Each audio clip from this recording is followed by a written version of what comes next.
Bismillahirrahmanirrahim. Assalamualaikum warahmatullahi wabarakatuh. Yang saya hormati Bu Dewi Mulyati selaku dosen pengampu mata kuliah pengantar teknologi informasi semester 114. Pada kesempatan kali ini, izinkan saya untuk mempresentasikan proyek digitization yang telah saya buat.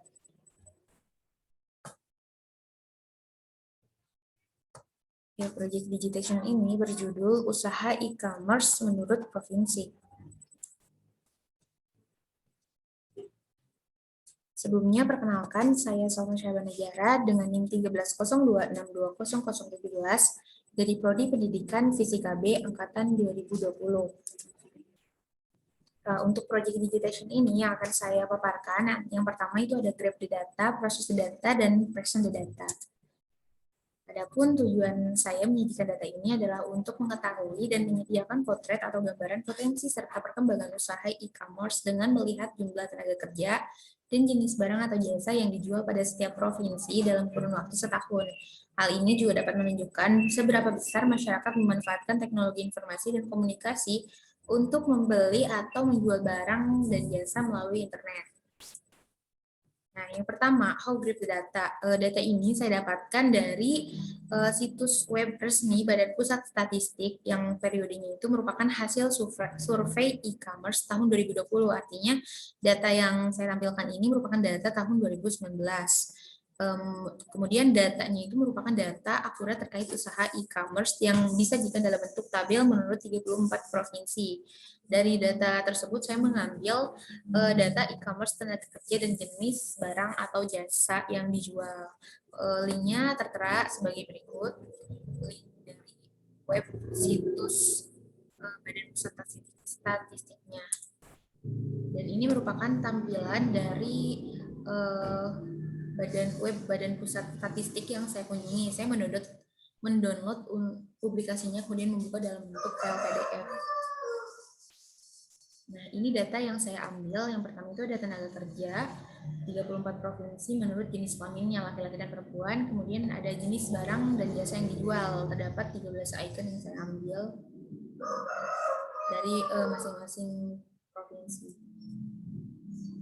Kemudian dari data tersebut saya memprosesnya itu melalui beberapa tahap dan menggunakan beberapa icon yang saya butuhkan. Yang pertama ada Microsoft Excel, yang kedua ada Floris dengan visual berikut, dan yang ketiga ada software video dan image editing tools KineMaster. Adapun step atau langkah-langkah dalam memproses data yang saya lakukan itu yang pertama memindahkan data dari web BPS ke Microsoft Excel sebagai langkah awal agar mempermudah saya dalam mengolah datanya. Kemudian membuka web Floris Studio yang selanjutnya itu memasukkan data yang telah saya pindahkan tadi ke Microsoft Excel ke dalam pengolah visualisasi bar Shutterless pada Floris. Yang keempat, mengolah data sehingga menjadi grafik bergerak. Nah, di fitur Floris Studio itu sendiri terdapat banyak icon yang dapat kita edit sesuai dengan kebutuhan dan keinginan kita terhadap grafik yang akan dibuat, seperti bar colors, terus labels, image, theme counter, caption, control, legend, axis, header, dan lain-lain. Sebanyak ada sekitar 16 fitur yang kita dapat edit sesuai dengan kebutuhan. Kemudian yang kelima itu tahapnya saya screen recorder output hasil visualisasi data yang telah saya dapatkan dari web Floris tersebut, yang telah saya olah, yang telah saya audit sedemikian rupa sehingga menjadi sebuah data yang saya inginkan. Kemudian saya merekamnya dengan screen recorder. Nah, hasil dari screen recorder tersebut saya edit melalui aplikasi KineMaster untuk menambahkan suara atau background.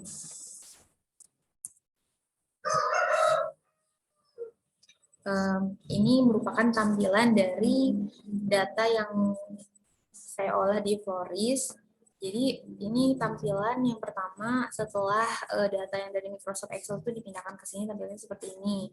Kemudian itu tadi saya olah di preview, saya edit berbagai fiturnya seperti bar colors, dan lain-lainnya. Kemudian menghasilkan tampilan seperti ini. Nah, ini yang kedua, dari data tenaga kerja e-commerce, saya menspesifikasikannya lagi ke dalam data persentase e-commerce menurut provinsi dan barang atau jasa yang dijual.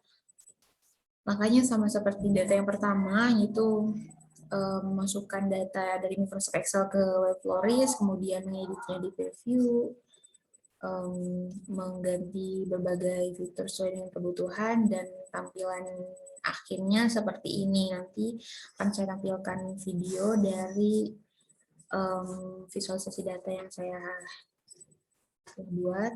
Ini hanya SS-annya saja, screenshot-nya saja. Ya. Selanjutnya, saya akan menampilkan video visualisasi data itu sendiri sebagai poin dari person the data.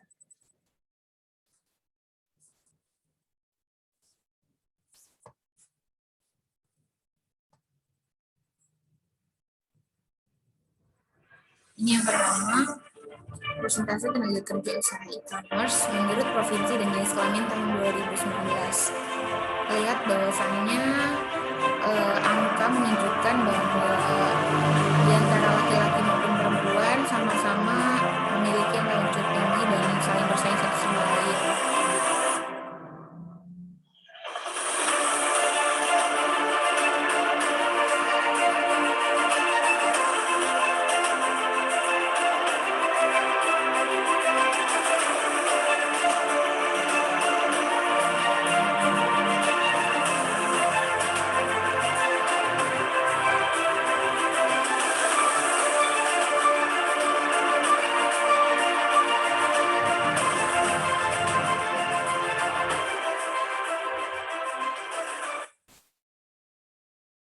Kemudian yang kedua, itu merupakan persentase e-commerce menurut provinsi dan barang atau jasa yang dijual tahun 2019. Terdapat 13 icon, yang pertama makanan, fashion, peralatan rumah tangga, kosmetik, jalan transportasi, aksesoris handphone, hiburan, ATK, barang elektronik, jasa akomodasi, dan lain-lain.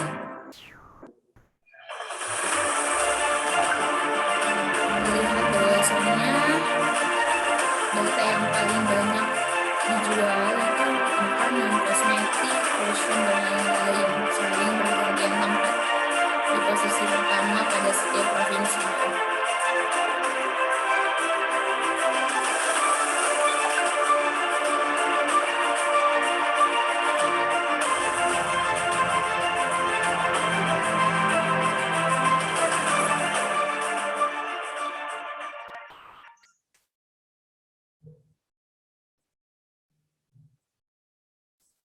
Ya,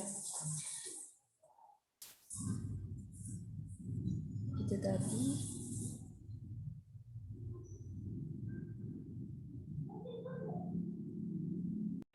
Ya. Visualisasi data dari yang telah saya buat tentang tenaga kerja dan barang atau jasa yang dijual di bidang e-commerce ini tahun 2019. Kemudian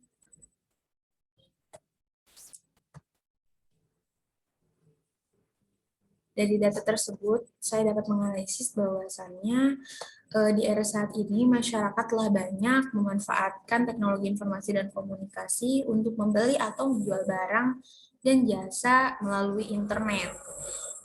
Jadi e-commerce ini seperti yang kita ketahui telah menjadi industri online yang berkembang sangat pesat di Indonesia.